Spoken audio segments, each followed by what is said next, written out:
ইয়া আইয়ুহাল্লাযীনা আমানু তুবু ইলাল্লাহ, যদি ওই কাল কিয়ামতের ময়দানে ক্ষমা লইয়া বিনা হিসাবে যদি জান্নাতে যেতে চাও, তাহলে তোমার পিছনের জীবনে যেই ভুলগুলা করেছো, যেই গুনাহগুলা করেছো, তুবু ইলাল্লাহ, সেই ভুলগুলোর জন্য আমি আল্লাহর কাছে অনুতপ্ত হও, আমি আল্লাহর কাছে অনুশোচনা করো, নিজের ভুলগুলোর উপর লজ্জিত হইয়া অনুশোচনা হইয়া আমি আল্লাহর কাছে তওবা করো। কেমন তওবা করবা জানো? তাওবাতান নাসুহা, অটুট তওবা করতে হবে, যেই তওবা করলে আর তুমি গুনাহের দিকে তোমার মন যাওয়ার সঙ্গে সঙ্গে কম্পিত হয়ে যাবে।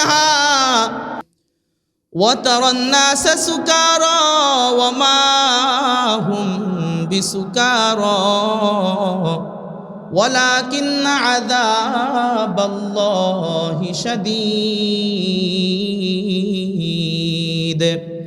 আল্লাহ পাক রব্বুল আলামিন নিজের বান্দাদেরকে ডাক দিয়ে বলে, ও বান্দা, ওয়াতারান নাসা সুকারা, ওই কঠিন কিয়ামতের ময়দান এতটাই ভয়াবহ হবে, মানুষগুলো পাগলের ন্যায় ছুটতে থাকবে, মাতালের ন্যায় দৌড়াইতে থাকবে। আল্লাহ পাক রব্বুল আলামিন বলে, বান্দা, জিজ্ঞাসা করা হবে এরা কি পাগল নাকি মাতাল?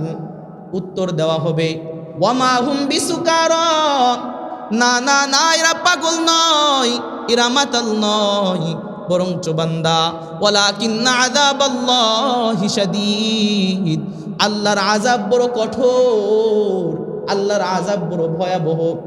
আল্লাহর এই আযাব দেখা, আল্লাহর এই ভয়াবহতা দেখা মানুষ সকল পাগলের ন্যায় হয়ে যাবে, মাতালের ন্যায় দৌড়াদৌড়ি করতে থাকবে। আল্লাহ পাক রব্বুল আলামিন সূরাতুল ইনফিতারের মধ্যে কিয়ামত সম্পর্কে বর্ণনা দেন, ইদাস সামাউ ফাতারাত, ও বান্দা, যখন আসমান বিদীর্ণ হয়ে যাবে, আসমানগুলো ফেটে যাবে, ওয়া ইদাল কাওয়াকিবু তাসারাত, তারকারাজিগুলো ঝরে ঝরে পড়বে, খসে খসে পড়বে, ওয়া ইদাল বিহারু ফুজ্জিরাত। ওই কঠিন কিয়ামতের ময়দান কতটা ভয়াবহ হবে জানো? নদী, নদ নদী, সমস্ত সৈকতগুলো আল্লাহ পাক রব্বুল আলামিন বলে, বান্দা, নদ নদী সমুদ্রগুলো উত্তাল হয়ে যাবে, ভয়াবহ রূপ ধারণ করবে। ওই যেই বিপদের সম্মুখীন হইবা, ও বান্দা, কিয়ামতের যেই ভয়াবহতা, এই ভয়তার মধ্য থেকে আল্লাহ পাক রব্বুল আলামিন বলে, বান্দা, ওই সময় মানুষ জাতিকে আল্লাহ পাক রব্বুল আলামিন কবর থেকে উন্মোচন করবে। আল্লাহ পাক রব্বুল আলামিন বলে, ওয়া ইদাল কুবুরু বু'থিরাত, ওই ভয়াবহতার মধ্যে আল্লাহ পাক রব্বুল আলামিন কবর থেকে মানুষগুলোকে উন্মোচন করবে, পুনরুত্থান করবে।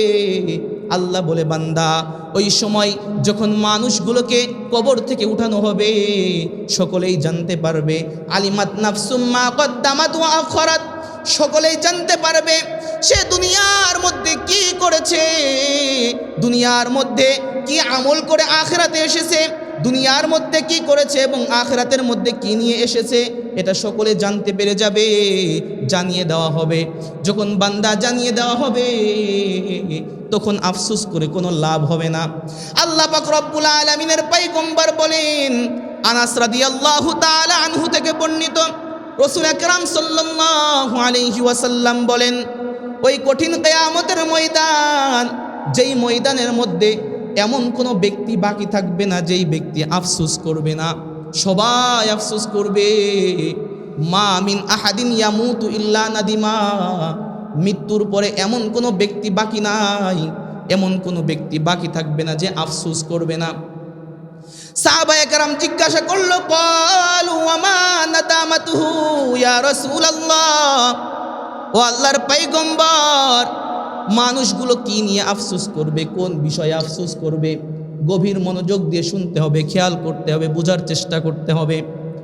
সাহাবারা জিজ্ঞাসা করলো, ইয়া রাসূলুল্লাহ, ইয়া হাবিবাল্লাহ, ওই কঠিন কিয়ামতের ময়দানে মৃত্যুর পর মানুষ কি নিয়ে আফসোস করবে? রাসূল আকরাম সাল্লাল্লাহু আলাইহি ওয়াসাল্লাম বললেন, ক্বালা ইযা কানা ইয়াউমুল কিয়ামাতি, যখন কিয়ামতের ময়দান শুরু হয়ে যাবে, ইন কানা মুহসিনান, যারা দুনিয়ার মধ্যে ভালো আমল করেছে, ভালো কাজ করেছে, আল্লাহর ইবাদত বন্দেগী করেছে, নাদিমা আল্লাহ ইয়াকুন আজদাদা, তারা আফসোস করবে, হায় আফসোস, আফসোস করবে আর বলবে হায় আফসোস। নাদিমা আল্লাহ ইয়াকুন আজদাদা, যদি আমি দুনিয়ার মধ্যে যদি আর একটু বেশি ইবাদত করতাম, দুনিয়ার মধ্যে যদি আর একটু বেশি ভালো আমল করতাম, তাহলে হয়তো আজ আমি যেই অবস্থানে আছি এই অবস্থান থেকে আর একটু সম্মানের আসন গ্রহণ করতে পারতাম।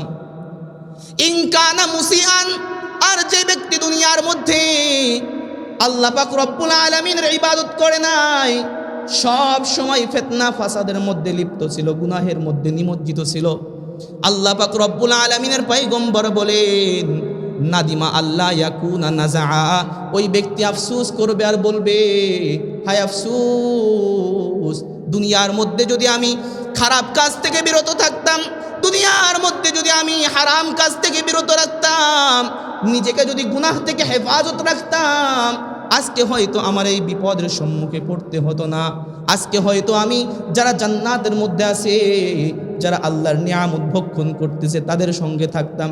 আফসোস করবে। আল্লাহ পাক রব্বুল আলামিনের পয়গম্বর বলে ওই কিয়ামতের ময়দান এতটাই ভয়াবহ হবে, ও আমার উম্মতের দল শুনো, এমন কোনো ব্যক্তি বাকি থাকবে না যারা আফসোস করবে না, সকলে আফসোস করবে। ও বান্দা, ওই মুহূর্তে আফসোস করে কি কোনো লাভ আছে? কোনো লাভ আছে ওই মুহূর্তে আফসোস করে? আওয়াজ দিতে হবে একটু। কোনো লাভ আছে ওই মুহূর্তে আফসোস করে? কোনো লাভ নাই। আল্লাহ পাক রব্বুল আলামিন বলেন, ও পয়গম্বর, আপনি আপনার উম্মতদেরকে জানিয়ে দেন, তারা যেই ভুল ভ্রান্তির মধ্যে আছে, তারা যে ভুল চিন্তাধারা নিয়ে বসবাস করতেছে, তাদেরকে জানিয়ে দেন আমি আল্লাহ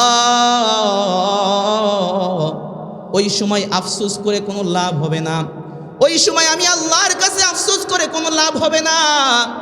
মিথ্যা সাক্ষী দিলেও আল্লাহ গ্রহণ করবে না। আপনাকে আমাকে ওই কঠিন কিয়ামতের ময়দানে যখন বিচারের কাঠগড়ায় দাঁড় করানো হবে, আল্লাহ পাক রব্বুল আলামিন বলে, আহাসিবান নাস, ও মানুষ সকল, তোমরা কি ধারণা করেছো আইয়ুতরাকু, তোমাদেরকে ছেড়ে দেওয়া হবে, আইয়াকুলু আমান্না, যখন তোমরা বলবা আমি দুনিয়ার মধ্যে ইমানদার ছিলাম, আমি দুনিয়ার মধ্যে নেককার ছিলাম, আমি দুনিয়ার মধ্যে আপনার ইবাদত করেছি গো মাবুদ, ও মাবুদ, দুনিয়ার মধ্যে আমি আল্লাহ তাআলার ইবাদত করেছি। আল্লাহ তাআলা বলে, বান্দা যখন তুমি এই কথা বলবা, তখন তুমি ভেবেছো ওয়াহুম লা ইফতানুন, তোমাকে আর পরীক্ষা করা হবে না, আর যাচাই বাছাই করা হবে না। তুমি কি এটা ভেবে নিয়েছো বান্দা? আইয়াকুলু, যখন তুমি বলবা আমান্না, আমি ইমানদার ছিলাম, আমি নেককার ছিলাম, ওয়াহুম লা ইফতানুন, আর তোমাকে পরীক্ষা না করেই ছেড়ে দেওয়া হবে? না বান্দা, না, এটা তোমার ভুল ধারণা, এটা তোমার ভ্রান্ত আকীদা।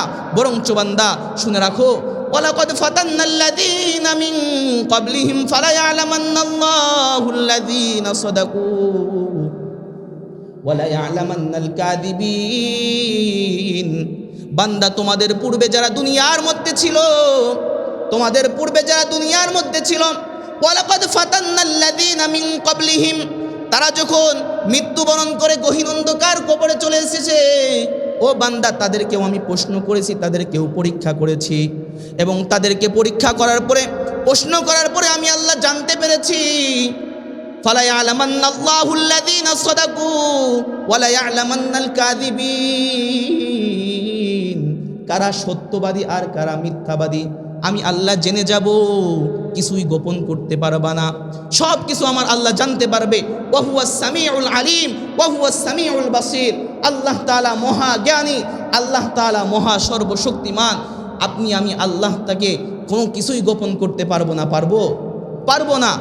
বরঞ্চ কিয়ামতের ময়দানে যখন আমি মিথ্যা সাক্ষ্য দেওয়ার জন্য চিন্তাধারা করব, আল্লাহ আমার জবানকে বন্ধ করে দিবে, হাতের জবান খুলে দিবে, পায়ের জবান খুলে দিবে, প্রত্যেকটা অঙ্গের জবানকে আল্লাহ তাআলা খুলে দিবে, আপনার মুখটা বন্ধ করে দেওয়া হবে।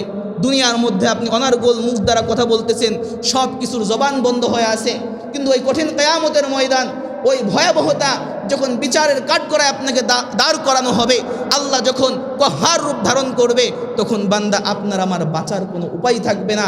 আপনার আমাকে যখন হিসাবের জন্য প্রশ্ন করা হবে, তখন আপনি আমি ভয় পেয়ে যাব। আল্লাহর সামনে কথা বলার সাহস, দুঃসাহস আপনার আমার হবে না।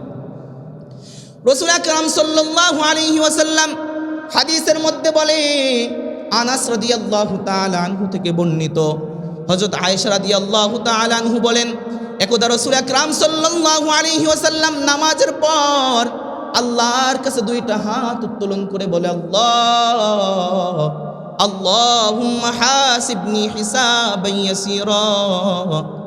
ও গো আল্লাহ, ওই কাল কিয়ামতের ময়দান যখন আপনার সামনে ভয়াবহতার সম্মুখে যখন দাঁড় করানো হবে, বিচারের কাঠগড়ায় যখন আমাকে দাঁড় করাবেন গো মাবুদ, আল্লাহুম্মা হাসিবনি হিসাবান ইয়াসীরা। ও গো মাবুদ, আমি পয়গম্বরকে আপনি একটু সহজ করে হিসাব নিয়েন। আল্লাহু আকবার। যেই মহামানব, যার জীবনে কোনো ভুল নাই, যে মাসুম নিষ্পাপ, যিনি জান্নাতে যাবেন এটার মধ্যে 0% কোনো সন্দেহ নাই, এমন মানুষ আল্লাহর কাছে ভয় পাইতেছে কেন জানেন? আমাদেরকে শিক্ষা দেওয়ার জন্য যে হে উম্মতের দল, আমি পয়গম্বর নিষ্পাপ হওয়া সত্ত্বেও আল্লাহর ওই কঠিন কহ্হার রূপকে ভয় পাই, ওই কঠিন ভয়াবহতার কিয়ামতের ময়দানকে আমি ভয় পাই, হাসরের ময়দানকে ভয় পাই। তাহলে একটা বার ভেবে দেখো, আমি পয়গম্বর, জান্নাতে যাওয়ার কোনো সন্দেহ নাই, আমি পয়গম্বর হওয়া সত্ত্বেও আমি এতটা বেশি ভয় পাই, তাহলে তোমাদের অবস্থাটা কি হবে? শিক্ষা দেওয়ার জন্য আল্লাহ পাক রব্বুল আলামিনের পয়গম্বর দোয়া, আল্লাহ তাআলার কাছে দোয়া করতেছে। একটা বার আপনাকে আমাকে চিন্তা করতে হবে। আম্মাজান হযরত আয়েশা রাদিয়াল্লাহু তাআলা আনহু সঙ্গে সঙ্গে জিজ্ঞাসা করলো, ইয়া রাসূলুল্লাহ মাল হিসাবুল ইয়াসির, সহজ হিসাব কাকে বলে? সহজ হিসাব কাকে বলে আমাকে বর্ণনা করুন। রাসূল আকরাম সাল্লাল্লাহু আলাইহি ওয়াসাল্লাম ডাক দিয়ে বলে, ও আয়েশা শুনো, আইয়ানজুরা ফি কিতাবিহি ফায়ুতাজাওয়াজু আনহু।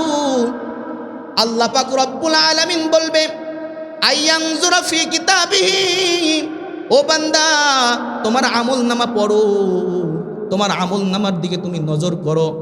আমি যখন আমলনামা পড়তে থাকবো, আমি যখন আমলনামা পড়তে থাকবো, আল্লাহ পাক রব্বুল আলামিন ফায়ুতাজাওয়াজু আনহু, আমার আপনার আমলনামা পড়ার মুহূর্তে আল্লাহ পাক রব্বুল আলামিন আপনার আমার প্রতিদান স্বরূপ জান্নাতের সুসংবাদ দিয়ে দিবে। সুবহানাল্লাহ। আম্মাজান হযরত আয়েশা রাদিয়াল্লাহু তাআলা আনহুকে রাসূল বলতেছে, সহজ হিসাব তো ওই হিসাব, অর্থাৎ যার কোনো হিসাবই হবে না, এটাকেই বলা হয় সহজ হিসাব। আল্লাহ পাক রব্বুল আলামিন কোনো প্রশ্নের সম্মুখীনই করবে না। যখন তোমাকে বিনা হিসেবে আল্লাহ পাক রব্বুল আলামিন জান্নাতে দিয়া দিবে, এটার নাম হলো সহজ হিসাব। কিন্তু শুনে রাখো হে আয়েশা, যদি কোনো একটা কারণে আল্লাহ পাক রব্বুল আলামিন কোনো একটা ছোট্ট কারণে তোমার প্রশ্নের সম্মুখীন করে বিচারের কাঠগড়ায় দাঁড় করায়, হোক সেটা এক গিলাস পানির জন্যও যদি আল্লাহ পাক রব্বুল আলামিন প্রশ্নের সম্মুখীন করে ওই প্রশ্নের উত্তর দিয়ে জান্নাতে যাওয়া আপনার আমার দ্বারা সম্ভব নয়। আল্লাহ পাক রব্বুল আলামিনের পয়গম্বর বলেন, ইন্নাহু নুকিশা ইয়াউমাল হিসাব, ওই কঠিন কিয়ামতের ময়দানে যদি আল্লাহ পাক রব্বুল আলামিন কোনো একটা কারণে আপনার আমার হিসাব নেওয়া শুরু করে, ইয়া আয়েশা তা শুনে রাখো, ইয়াউমা ইদিন হালাকা, ওই দিন যাকে যে কোনো একটা কারণে প্রশ্ন করা হবে, ওই প্রশ্নের উত্তর সে দিতে পারবে না। ইদা হালাকা, সে ধ্বংস হয়ে যাবে। নাউজুবিল্লাহ। একটু জোরে বলুন না, নাউজুবিল্লাহ। আল্লাহ পাক রব্বুল আলামিনের পয়গম্বর বুঝাইতে চাইলেন, সহজ হিসাব তো তাকেই বলা হয় যখন আল্লাহ পাক রব্বুল আলামিন যখন বিনা হিসেবে তাকে জান্নাত দান করবে, এটাকে বলা হয় সহজ হিসাব। কিন্তু যে কোনো একটা কারণে যদি আপনাকে আমাকে আল্লাহ পাক রব্বুল আলামিন প্রশ্ন করে বসে, আপনার আমার ওখান থেকে ছুটে জান্নাতে যাওয়া আপনার আমার দ্বারা সম্ভব নয়। এই জন্যই আল্লাহ পাক রব্বুল আলামিন বুঝাইতে চাইলেন, বান্দা সহজ হিসাব যদি পাইতে চাও, অর্থাৎ বিনা হিসাবে যদি জান্নাতে যাইতে চাও, ওই কঠিন কিয়ামতের ময়দান আসার আগে, বিচারের কাঠগড়ায় দাঁড়ানোর আগে নিজের ভুলগুলো আল্লাহর কাছ থেকে মাফ করে নিয়ে নিজে নিষ্পাপ হইয়া ইমানি অবস্থায় মৃত্যুবরণ করো, তাহলেই আল্লাহ পাক রব্বুল আলামিন জান্নাতের সুসংবাদ দিয়ে দিবে। সুবহানাল্লাহ।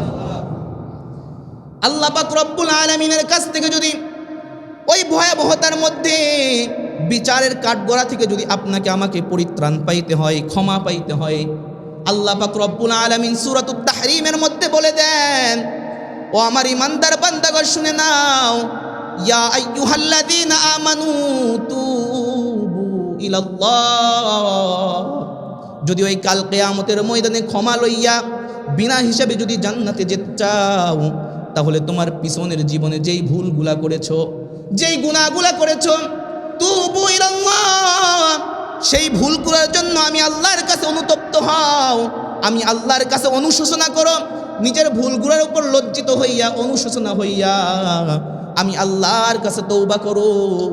কেমন তওবা করবা জানো? তাওবাতান নাসুহা, অটুট তওবা করতে হবে, যেই তওবা করলে আর তুমি গুনাহের দিকে তোমার মন যাওয়ার সঙ্গে সঙ্গে কম্পিত হয়ে যাবে। হ্যাঁ, আমি তো আল্লাহর কাছে তওবা করেছি, এই তওবা যদি আমি ভঙ্গ করি তাহলে হয়তো আল্লাহ নারাজ হয়ে যাবে, আল্লাহ আমার উপর রাগান্বিত হয়ে যাবে, তওবা ভঙ্গ করা যাবে না। আল্লাহ পাক রব্বুল আলামিন বলে, এমন অটুট তওবা যদি তুমি করতে পারো, ওই তওবা করার পরে যদি তওবার উপর অবিচল থাইকা আমি আল্লাহর পথে থাকতে পারো, বান্দা শুনে রাখো, আর ওই তওবা করার কারণে আমি আল্লাহ তোমাদেরকে 2টা পুরস্কার দিব। কয়টা? 2টা পুরস্কার দিব। গভীর মনোযোগ দিয়ে শুনতে হবে। আমি একটা আয়াত এবং একটা হাদিসের তরজমা করে আপনাদেরকে ছেড়ে দেব খুব দ্রুত ইনশাআল্লাহ। বুঝার চেষ্টা করতে হবে, বয়ানের শেষাংশে চলে আসছি। আল্লাহ পাক রব্বুল আলামিন বলেন, বান্দা যদি তুমি খাঁটি তওবা করতে পারো এবং খাঁটি তওবা করার পরে যদি ওই তওবার উপর অটুট থাকতে পারো, অবিচল থাকতে পারো, আমি আল্লাহর কাছে ক্ষমা লওয়ার পরে তুমি যদি আমি আল্লাহর পথে অটল অবিচল থাকতে পারো, 2টা পুরস্কার আমি দিব। আইয়ুকাফিরু আনকুম সাইয়্যাতিকুম ওয়া ইউদখিলাকুম জান্নাত। 1 নাম্বার পুরস্কার হইল আইয়ুকাফিরু আনকুম সাইয়্যাতিকুম, আমি আল্লাহ তোমার জীবনের সমস্ত গুনাহ খাতাগুলোকে মাফ করে দিব। সুবহানাল্লাহ। ও বান্দা, শুধু এখানেই শেষ নয়, 2 নাম্বার পুরস্কার, বান্দা যদি তুমি তওবা করে তওবার উপর অটল থাকতে পারো, অবিচল থাকতে পারো, তোমার গুনাহ তো আমি মাফ করবই করব, সাথে সাথে ওয়াইদখিলাকুম জান্নাত, 2 নাম্বার পুরস্কার আমি আল্লাহ দিব, তোমাকে বিনা হিসেবে জান্নাতে দাখিল করে দিব। সুবহানাল্লাহ।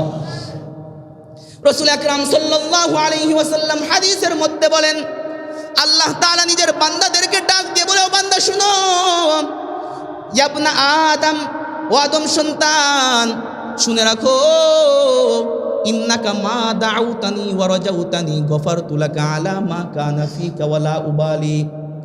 শুনে রাখো, কোন বান্দা যদি আমি আল্লাহর কাছে তওবা করার কারণে আমি আল্লাহকে ডাক দেই, আল্লাহ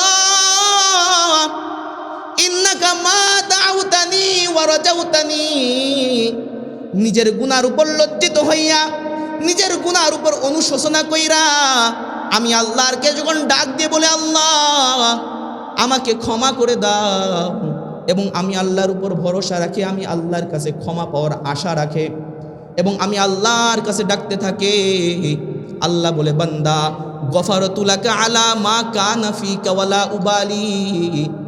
যখন আমার বান্দা মুহাব্বত করে, আমার ভয় কইরা যখন তাওবা করে আমি আল্লাহকে ডাকতে থাকে, আমি আল্লাহ আসমান জমিনের কাউকে পরোয়া না করিয়া গফারতু লাকা আলা মা কানা ফিকা, আমার বান্দার যতই গুনাহ থাকুক না কেন, যতই ভয়াবহতা জীবন তার থাকুক না কেন, আসমান জমিনের কাউকে ভয় না করিয়া, কাউকে পরোয়া না করিয়া আমি আল্লাহ তাআলা তার জীবনের সমস্ত গুনাহ খাতাগুলোকে মাফ করে দেই। সুবহানাল্লাহ। আল্লাহ পাক রব্বুল আলামিন বনি আদমকে ডাক দিয়ে বলে, ও বনি আদম, ইয়া ইবনা আদম, শুনে রাখো, ইন্নাকা লাউ বালাগাত যুনুবাকা আনানাস সামাই, তুমি এত পরিমাণ বেশি গুনাহ করে ফেলেছো, এত পরিমাণ বেশি গুনাহ করে ফেলেছো, আনানাস সামাই, তোমার গুনাহ আসমান পর্যন্ত পৌঁছে গেছে, এত বেশি গুনাহ করেছো, লাউ বালাগাত যুনুবাকা আনানাস সামাই, তোমার গুনার পরিমাণটা দুনিয়া থেকে আসমান পর্যন্ত পৌঁছে গেছে। এমন মুহূর্তে যদি সুম্মাস্তাগফারতানি, আমি আল্লাহর কাছে তওবা করো, আমি আল্লাহর দিকে ফিরে আসো, যে আল্লাহ জীবনে ভুল করে ফেলেছি, জীবনে গুনার মধ্যে জড়িয়েছিলাম, হারামের মধ্যে নিমজ্জিত ছিলাম, ওগো আল্লাহ আজ থেকে তওবা করলাম, আর জীবনে গুনার মধ্যে জড়াবো না, আজ থেকে তওবা করলাম, জীবনের নামাজ তরক করব না, জীবনের নামাজ ছাড়বো না, আল্লাহ বলে বান্দা তোমার গুনাহ পরিমাণ যদি গুনার পরিমাণটা যদি আসমান পর্যন্ত পৌঁছে যায়, অথবা যদি আমি আল্লাহকে ডাক দিয়ে তওবা করো, ইস্তেগফার করো, গফারতু লাকা ওয়ালা উবালি, সঙ্গে সঙ্গে আমি আল্লাহ আসমান জমিনের কাউকে পরোয়া না করিয়া তোমার জীবনের গুনাহ খাতাগুলোকে মাফ করে দেই। সুবহানাল্লাহ। শুধু এখানেই শেষ নয়, আরেকটি অংশ বলে আমি শেষ করে দিব। আল্লাহ তাআলা আবার ডাক দিয়ে বলে, ও বনি আদম, ও আদম সন্তান, শুনে রাখো, ইন্নাকা লাউ লাকিতানি বিকুরাবিল আরদি খাতায়া, তুমি এত বেশি গুনাহ করে ফেলেছো, এত বেশি গুনাহ করে ফেলেছো, সুম্মা লাকিতানি বিকুরাবিল আরদি খাতায়া, দুনিয়ার জমিনে আর কোনো জায়গা ফাঁকা নাই, গুনাহ করতে করতে দুনিয়া সম পরিমাণ গুনাহ করে ফেলেছো। সুম্মা লাকিতানি লা তুশরিক বি শাইআ, তবে হ্যাঁ, ওই গুনার মধ্যে যদি আমি আল্লাহর সাথে শিরিক না থাকে, বান্দার হক নষ্ট করা না থাকে, এই দুইটা গুনাহ ব্যতীত যত বড় গুনাহ থাকুক না কেন, বান্দা এত বড় বড় গুনাহ লইয়া, দুনিয়ার সম পরিমাণ গুনাহ লইয়া যদি আমি আল্লাহর সাথে সাক্ষাৎ করো, শুনে রাখো, আমি আল্লাহ পাক রব্বুল আলামিন লা আতাইতুকা বিকুরাবিহা মাগফিরাতুন, তুমি গুনাহ করতে করতে যে দুনিয়া ভরপুর করে ফেলেছো, আসমান পর্যন্ত তোমার গুনাহ পৌঁছে গেছে, কিন্তু যদি ওই গুনার মধ্যে শিরিক না থাকে, বান্দার হক নষ্ট করা না থাকে, এই দুইটা গুনাহ ব্যতীত যত বড় বড় গুনাহ করো না কেন, বান্দা ওই গুনাহ সম পরিমাণ রহমত লইয়া, ওই গুনাহ সম পরিমাণ ক্ষমা লইয়া আমি আল্লাহ তাআলা তোমাদের সাথে সাক্ষাৎ করব। সুবহানাল্লাহ।